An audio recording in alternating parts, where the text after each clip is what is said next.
بسم اللہ الرحمن الرحیم۔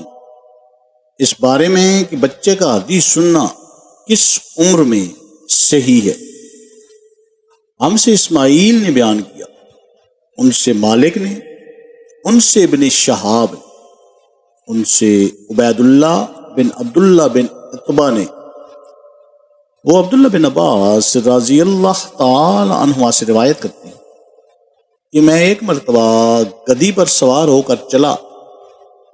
اس زمانے میں بلوغ کے قریب تھا۔ رسول اللہ صلی اللہ علیہ وآلہ وسلم مینا میں نماز پڑھ رہے تھے اور آپ کے سامنے دیوار کی آڑ نہ تھی، تو میں بعد صفوں کے سامنے سے گزرا اور گدھی کو چھوڑ دیا، وہ چرنے لگی، جبکہ میں صف میں شامل ہو گیا، مگر کسی نے مجھے اس بات پر ٹوکا نہیں۔